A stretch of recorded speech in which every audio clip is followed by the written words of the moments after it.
चाहे दुनिया में कहीं भी दौड़ लो, तीर्थ कर लो, दुनिया के काम कर लो, किसी भी मंदिर मस्जिद में चले जाओ, लेकिन बिना गुरु की शरण आए हमारा आज ये काम नहीं बनता। जो हमारा जिंदगी का जन्म मरण है ये समाप्त नहीं है। तो इसी को हमारे समझाने स्वामी जी कि भाई गुरु की बात जरण में कर ली, गुरु की बात कह ली, भाई गुरु के कहे हमने जो काम करे वो हमारा जीवन सफल हो जाता है और हम इस संसार से मुक्ति पा जाते हैं। आगे यही फरमा रहे हैं कि लाभ और मान क्यों चाहे। भगवान के चरणों में आकर के, गुरु शरण में आकर के हमारे को हमें ये नहीं सोचना, विचार करना चाहिए कि गुरु हमारा ये काम कर दे, गुरु हमारा वो काम कर दे, गुरु हमारे को धन दे दे, गुरु हमारा ये घर बना दे, गुरु हमारा ऐसा कर दे। नहीं, ये मान और इस काम की हमें जरूरत नहीं भाई। हमें लाभ की जरूरत नहीं है, हमें तो अपने जीवन कल्याण की जरूरत है भाई। गुरु के आगे अगर हम ये कहते हैं कि गुरु जी हमारा ये कर दो, हमारा गुरु जी वो कर दो, ये कहना हमारा उचित है। हमें गुरु से कुछ कहने की जरूरत है। गुरु हमारा जो है ना आत्मा का कल्याणकारी है। गुरु संसार का कल्याणकारी थोड़ी है। संसार के तो गुरु बहुत बैठे हैं संसार में, संसार की तो पूजा बहुत हमारे आपके सामने, लेकिन गुरु की पूजा, नाम की पूजा वो हमारे अंदर है। उसे किसी लाभ और मान की जरूरत नहीं है। कभी हमारे को लाभ मान की जरूरत नहीं है। हम ना अपने दिल में रखें, ना दिल में विचार करें कि हमारा सम्मान हो, मान हो, ना ये कहे कि हमारे को ये लाभ हो। ये परमात्मा से हमें कभी नहीं रिक्वेस्ट करनी चाहिए, मांगनी नहीं चाहिए। यही समझा रहे हैं, लाभ और मान क्यों चाहे, पड़ेगा तो फिर देना। फिर मतलब हमको अगर हम ये मांगते हैं या हम ये कहते हैं या इसकी हम अगर अरदास करते हैं तो इसका हमें बदला देने आना पड़ेगा। भाई तुमने जो मांगा है वो कहीं से तुम्हें मिला तो उसका तुम्हें देना पड़ेगा, उसका चुकता करना पड़ेगा। तो कहते हैं इससे लाभ मान को मत मांगो, ये तुझे आकर के देना पड़ेगा। भाई इससे तेरे को कोई आत्मा का और परमात्मा का मिलन नहीं होगा। अब परमात्मा के घर नहीं जाएगा। अगर तू लाभ मान चाहता है तो परमात्मा कहाँ चाहता है? भाई परमात्मा को मांगोगे तभी परमात्मा मिलेगा। और तुम अगर गुरु को लाभ मांगोगे या मान मांगोगे तो परमात्मा कहाँ मिलेगा? तो हमारे को हमें गुरु के चरणों में आकर, गुरु के चरणों में आकर के बस प्रभु तुम अपने हित में हमको अपने धाम पहुंचा दो, अपने घर पहुंचा दो, बस यही हमारी अरदास प्रार्थना है। आगे हमें समझा रहे हैं, जगत के जाल से जो तो हटो मर्दनी करना। स्वामी जी बड़े प्यार से समझा रहे हैं कि ये संसार माया का लोभी है।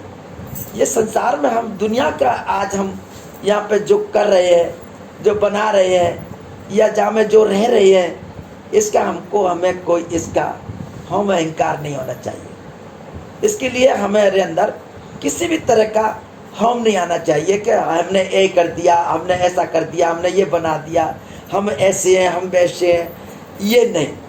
क्योंकि भगवान के घर में कभी हम नहीं रहता, हम नहीं जाता। भगवान के घर में तो प्यार जाता है, प्रेम जाता है। भगवान के घर में तो एक हमारी दीनता जाती है। हम अगर दीनता नहीं लाएंगे, भगवान को प्रेम नहीं करेंगे, तो भगवान कभी हमारे को नहीं बुलाएगा। क्योंकि ये संसार में जो हमारी मर्दनी है, या संसार में हमारे को हम कहते हैं ना हम राजा हैं, महाराजा हैं, हम कहते हैं कि हम ऐसे हैं, हम जिम्मेदार हैं, या हम सेठ हैं, साहूकार हैं।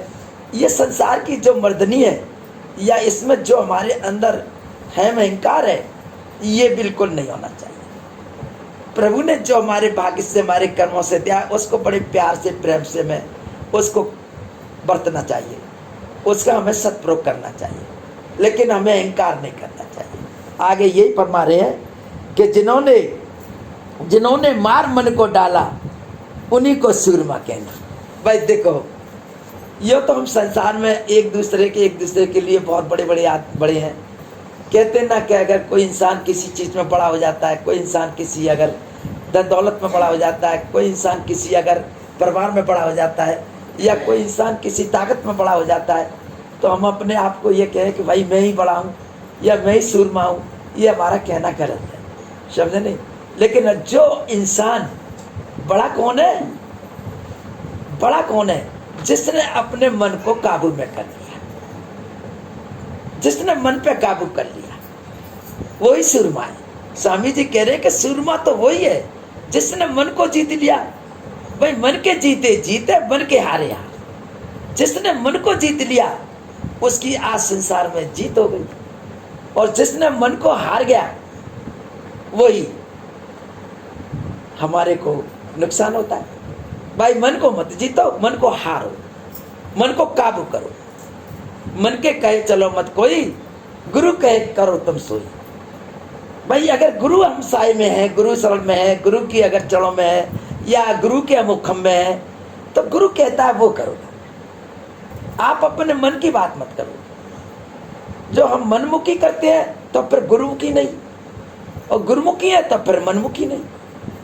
तो हमको अगर जब गुरु अगर बन गए, या गुरु हमारे बन गए, या गुरु हमारे हमने गुरुदक्षा ले ली, तो गुरु के हम अनुसार चले। गुरु हमारे हमको जो कहते हैं उनके अनुसार हम काम करें। गुरु कभी कोई गलत नहीं कहता। गुरु कहते भाई भजन करो, गुरु कहता है भाई भजन करके तुम ऊपर आ जाओ, गुरु कहता है भाई तुम अपना आगे दरवाजा खोल लो, गुरु कहता है भाई जैसा रूखा सूखा मिले उसे संतोष दिखाओ। भाई गुरु कहता है किसी संग कोई ठगियाई मत करो, चोरी मत करो, दरापर मत करो, झूठ मत बोलो, गलत मत बोलो। गुरु जो हमारे को संसार की ऐसी अनेकों चीजों से गुरु कहता है, मना करता है, हमें उनके ही विचारों से चलना चाहिए। लेकिन अगर हम अपने गुरु के अगर कहीं उन्नत न चलते, मन के कहीं चलते, तो फिर मनमुखी है। फिर मन के हिसाब से आप चल रहे हैं तो फिर गुरु की भक्ति कहाँ है? मन की भक्ति है। तो मन हमारा बड़ा दुश्मन है, कोई संसार में दुश्मन नहीं, बड़ा ये बैरी है, इसे जीतना खटना। क्योंकि ये मन इतना दुश्मन है कि हमको भगवान के घर में नहीं जाने देता, भजन नहीं करने देता, अनेकों प्रकार की हमारे शरीर में तकलीफ कर देता है, अनेकों प्रकार से हमारे को इस संसार में हमारे कभी झगड़ा कर देता है, कभी हमको हमें संसार की आपातकाल में फंसा देता है, कभी दुनिया के हम लोग लालच में फंसा देता है। तो ये मन बड़ा बैरी है, इसी को जीतना कटना। और जब इस मन को जीत जाए तो तुम चढ़ा दो सूरत को गगना, फिर तुम चूको मत। अगर जो मन काबू में आ जाए, मन के कहे अगर हम काम ना करें और गुरु के कहे करें, तो ये मन हमारे काबू में आ जाए, तो फिर हमारी जो आत्मा है ना, वो ठीक हमारा जो इसका जो मन का रिश्ता है, इस मन से जब हमारा रिश्ता जुड़ा है आत्मा का, ये आज ये ब्रह्म का अंश है और ब्रह्म से इसका रिश्ता जुड़ा है। हमारी आत्मा का जो गठबंधन हुआ है, जुड़ा है रिश्ता, वो आत्मा से। और जब से इसका मन से नाता जुड़ा है आत्मा का, तब से हमारी आत्मा भगवान के घर नहीं गई। हम संसार में ही आज इस मन के जरिए या मन के तरीके से हम संसार में आज जन्म मरण में आते रहे। भगवान कृष्ण ने गीता में यही तो कहा अर्जुन, तो कहे अर्जुन ये जो है ना, तू इनको जो कह रहा है मेरे मेरे, हमारा कोई नहीं है, ये तो पहले से आ रहे हैं जा रहे हैं, लेकिन तू इनके ऐसे विचार ना ला करके तू अपने इस मन को आधीन कर, संसार से तू ऊपर उठ जा। अगर जब तू अगर मन को अधीन कर लेगा, संसार से जब तू ऊपर उठ जाएगा ना, तो तू एक ऐसा ब्राह्मण होगा, इतना बड़ा ब्राह्मण होगा, जैसे एक तैरने वाला तैरा जो आज एक नदी को कितनी भी भारी से नदी होती है पार कर जाता है। ऐसे ही कितने भी वेद शास्त्र पढ़ने वाले इंसान हो, तेरे लिए वो वेद शास्त्र ऐसे होंगे जैसे एक आसान तरीका। जब तू अगर ऊपर उठ जाएगा, तो मन को अधीन कर लेगा, संसार को, अपने संसार से तू मुक्त हो जाएगा और तू अपने ऊपर उठ जाएगा, तो तू सच्चा ब्राह्मण होगा। और तू सच्चे ब्राह्मण से तेरे को सारी चीज तेरे लिए सुलभ होगी। तभी से अर्जुन ने भगवान कृष्ण की बात को माना, समझ में आ गई, और जब उनको आत्मा का प्रकाश दिया, आत्मा की जब उनके ऊपर कृपा करी, समझ में आ गया कि संसार में कोई कुछ नहीं, ये सब कुछ ऐसे ही आ रहे हैं, ऐसे ही जा रहे हैं। कोई किसी का नाता नहीं, कोई किसी का पक्का यहाँ पर स्थायी नाता नहीं, ये सब झूठे नाते। तो हमारे को हमें ये समझ में नहीं आता है कि जिनको हम कहते हैं ना, ये मेरा बेटा है, ये मेरा नाती है, ये मेरा पंती है, या ये मेरा फलाना रिश्तेदार है, ये मेरा सगा भाई है। कोई किसी का भाई नहीं, कोई किसी का बेटी बेटा है। हम जब तक इस संसार में रह रहे हैं, हमारा जब तक इनसे नाता जुड़ा है, हम जब तक इनके भाई हैं, बाबा हैं, चाहे दादा हैं, चाहे ताऊ हैं, चाहे पापा हैं, जाने के बाद सब भूल जाते हैं, और जाने के बाद कोई संग नहीं जाता, वो सब अकेला ही जाता है। तो हमारे को यही समझा रहे हैं कि हमारे को, हमें अपने मन को जिसने जीत लिया, उसने संसार को जीत लिया, और भगवान के घर में पहुंचने की भी उनको युक्ति शक्ति बन गई, और वो भगवान के घर में भी पहुंचेगा। आगे हमें क्या समझा रहे हैं कि बड़ा बैरी है ये मन घट में, इसी को जीतना कटना।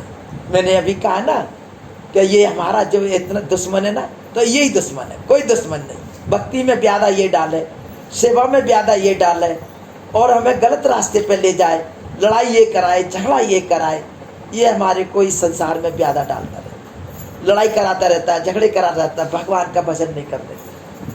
ये हमारा बैरी है, हमारा घट, इसी को जीतना बड़ा मुश्किल है। आगे यही फरमा रहे हैं कि पढ़ो तुम इसी के पीछे। क्या कह रहे हैं स्वामी जी? पढ़ो तुम इसी के पीछे, और सभी जतन धरना। कोई जतन मत करो, किसी चीज की कोई चिंता मत करो कि ये करना है, कि वो करना है, कि मंदिर जाना है, मस्जिद जाना, नहीं, इसी के पीछे पढ़ो। अगर तुम इस मन के पीछे पड़ जाओगे और मन को काबू कर लोगे, तुम्हारी जीत हो जाएगी। क्योंकि ये मन हमें कोई संसार में भला काम नहीं करने देता है। हमें कोई न कोई हमारे आगे ऐसे कस्तूत कर देता है, ऐसे कस्तूत ले आता है जो हमारे से हमें गलतियां कर देते हैं, हमारे आगे रख देता है, और हम अपने सही रास्ते को, अपने सही मार्ग को हम भूल करके और हम गलत रास्ते पे आ जाते हैं। तो इस मन को आगे जाने मत दो। अगर ये मन आगे जाता है ना, तो हमारा ये, अगर शरीर चला जाता है तो ये हमारा नुकसान हो जाता है। तो इस मन को ही तो काबू करना, मन को ही ये आज हमें भगवान की भक्ति में रिटर्न करना, भक्ति में लीन करना। जब ये मन हमारा लीन हो जाएगा ना, तो आत्मा स्वतः ही पर इसके पंजे से निकल जाएगी और भगवान के अस्तित्व में पहुंच जाएगी। इसका जो गांठ बंधी है ना, वो खुल जाएगी। आज जैसे बाज कहते ना, उड़ता हुआ बाज चिड़िया को पंजे में दबा करके प्राण निकाल देता है, ऐसे इस सार में आज इस त्रिलोकी में 3 लोक 14 भवनों में ये हमारे प्राणों को निकाल देता है। जहाँ भी हमारे को, हमारी जहाँ जो सांस जाती है ना, जहाँ भी जो हमारा ध्यान जाता है ना, वही हमारे प्राण फकेरू कर देता है। लेकिन हमारा ध्यान, हमारा ख्याल, हमारा विचार इसी संसार में लगा हुआ है। इसलिए ये संसार का ही, आज जो संसार का ही मन है, ये संसार से ही संबंध रखता है, परमात्मा से संबंध नहीं रखता।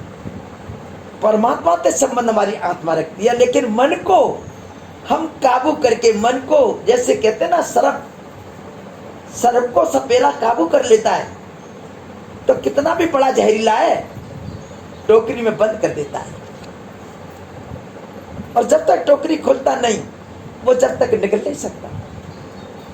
इसी तरह से हमको अपने मन को, अपने अंदर इसका ब्रह्म लीन कर देना और हमारी आत्मा ऊपर आ जाना, यही भगवान की भक्ति है। यही परमात्मा का सबसे बड़ा श्रेष्ठ भक्ति भाव है। यही प्रभु से मिलने का साधन है। तो पढ़ो तुम इस मन के पीछे, और कोई जतन मत करो।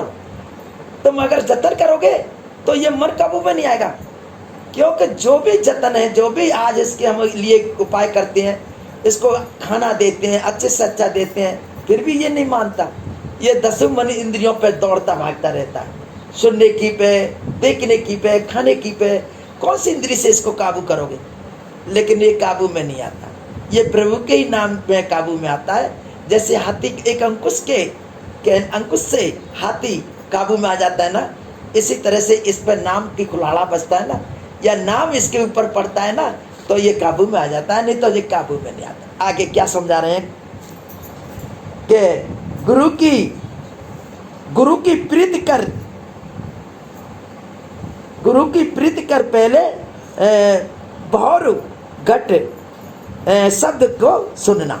जाने वो कह रहे हैं स्वामी जी कि गुरु से जब प्रीत करेंगे, हम जब गुरु से लगन करेंगे, गुरु से प्यार करेंगे, गुरु से हम अपने भजन भक्ति भाव करेंगे, प्रीत करेंगे, तो हमारे अंदर क्या होगा कि हमारे घट में ज्योति जलेगी।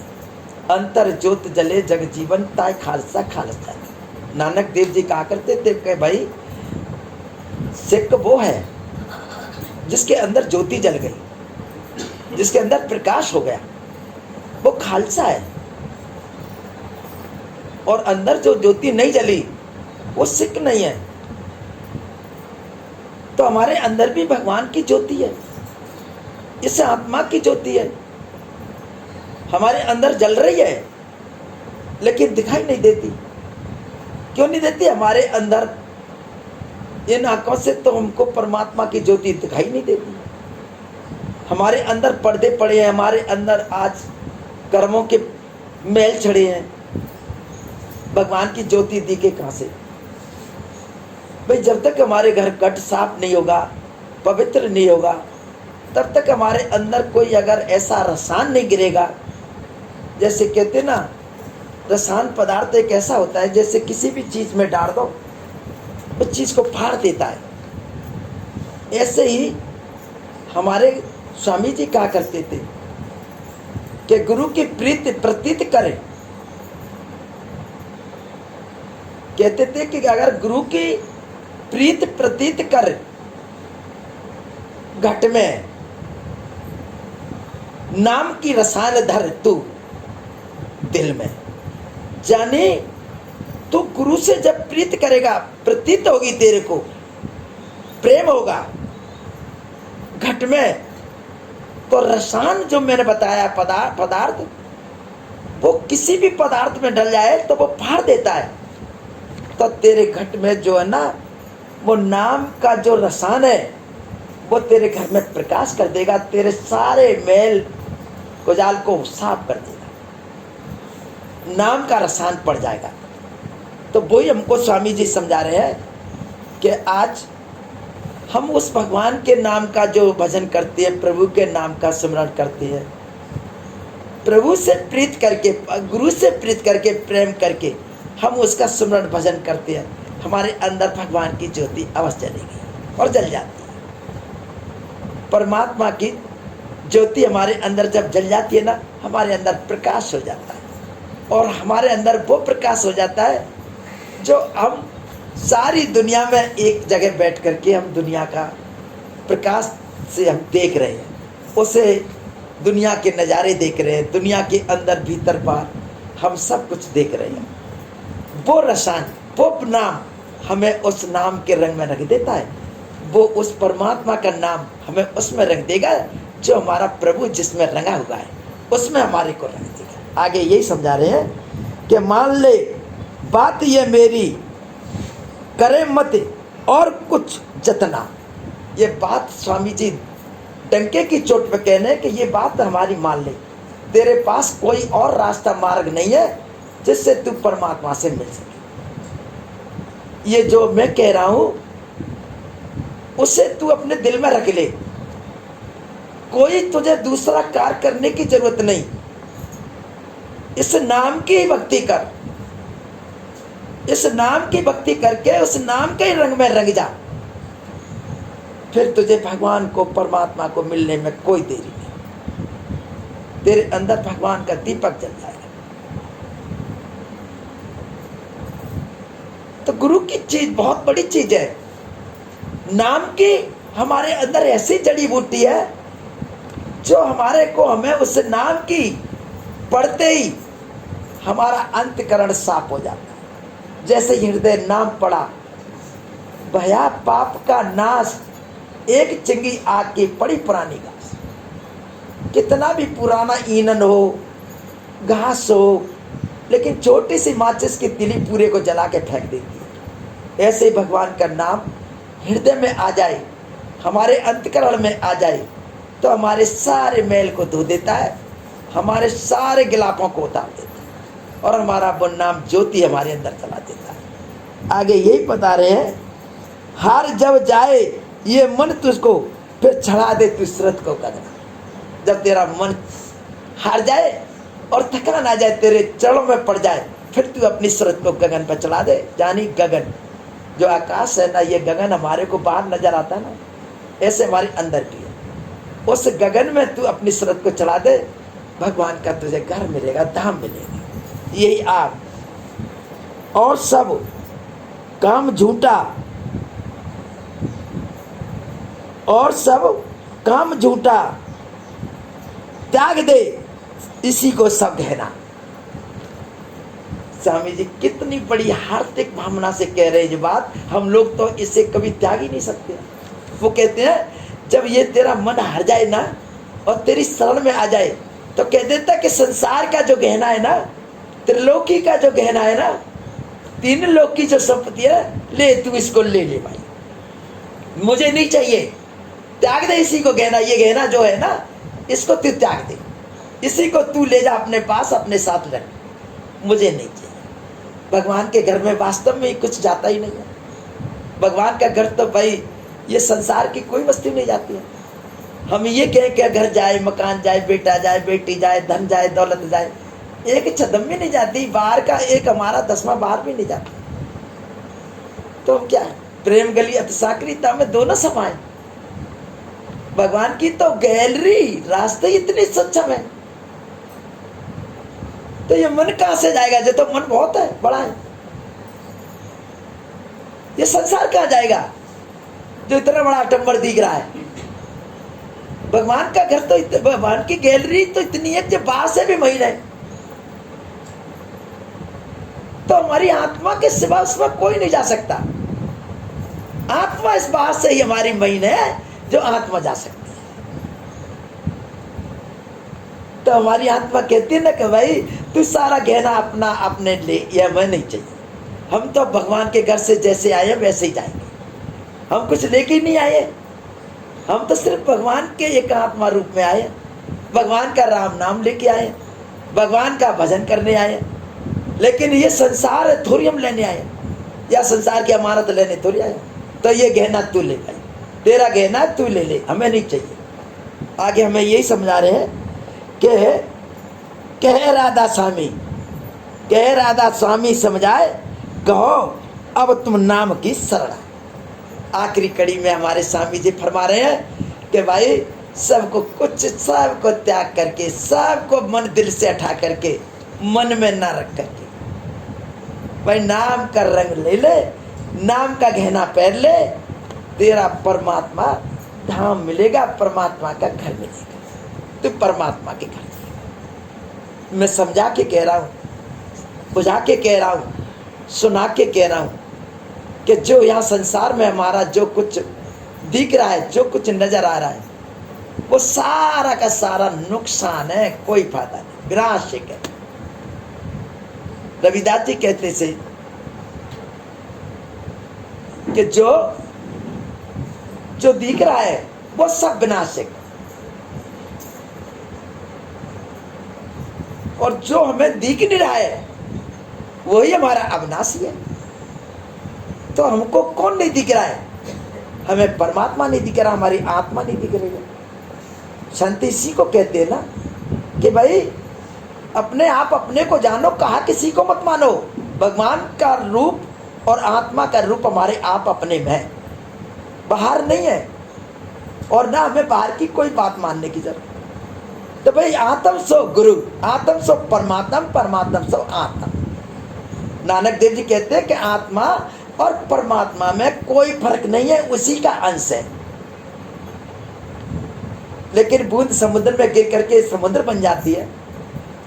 ऐसे ही आत्मा हमारी अगर परमात्मा में चली जाए तो क्यों नहीं परमात्मा बनेगी? हमें क्यों नहीं परमात्मा का घर मिलेगा? आत्म से परमात्मा, परमात्मा से आत्मा। लेकिन जिन्होंने गुरु विचारा, उन्होंने कह दिया पीछे कि भाई जो गुरु के अगर माध्यम से जाएंगे, गुरु को दिल में धारण करके जाएंगे, गुरु पे ध्यान दे करके जाओगे तो आत्मा परमात्मा अवश्य मिलेगी, आत्मा परमात्मा का मिलन अवश्य है। तो सज्जनों, यही परमात्मा के सभी संत महापुरुषों की वाणी है। हम सुनते हैं, पढ़ते हैं, हमारे वेद में, शास्त्रों में जो कुछ लिखा है, हमारे आज इन वेदों को, शास्त्रों को महापुरुषों ने लिखा है, संतों ने लिखा है, वो हमें यही शिक्षा दे रहे हैं, हमें यही तालीम दे रहे हैं कि ये घर हमारा घर नहीं है, ये संसार हमारा संसार नहीं है। इसकी जो भी आज हमको झलक रहा है, ये जो भी आज हमारे सामने है, वो आज इसमें से हमारी वस्तु कोई नहीं, कोई चीज़ जाने वाली। तो जो चीज़ जानी है ना, उसको हम छोड़ करके बैठे हैं, उसको भूल करके बैठे हैं, उसको ना समझ के बैठे हैं। लेकिन आज हमारे लिए ये बहुत बड़ा भूल का आज ये धोखा है कि हम जो भूल करके बैठे हैं और अपने आप को समझ के नहीं बैठे, आप अपने आप को नहीं समझे, तो हमारी ज़िंदगी, चाहे हम रईस के घर में आ गए, चाहे राजा के घर में आ गए, हमें कर्मों का फल अवश्य मिलेगा। कर्म प्रधान विश्वकर्मा का, जैसा कर्म करे वैसा।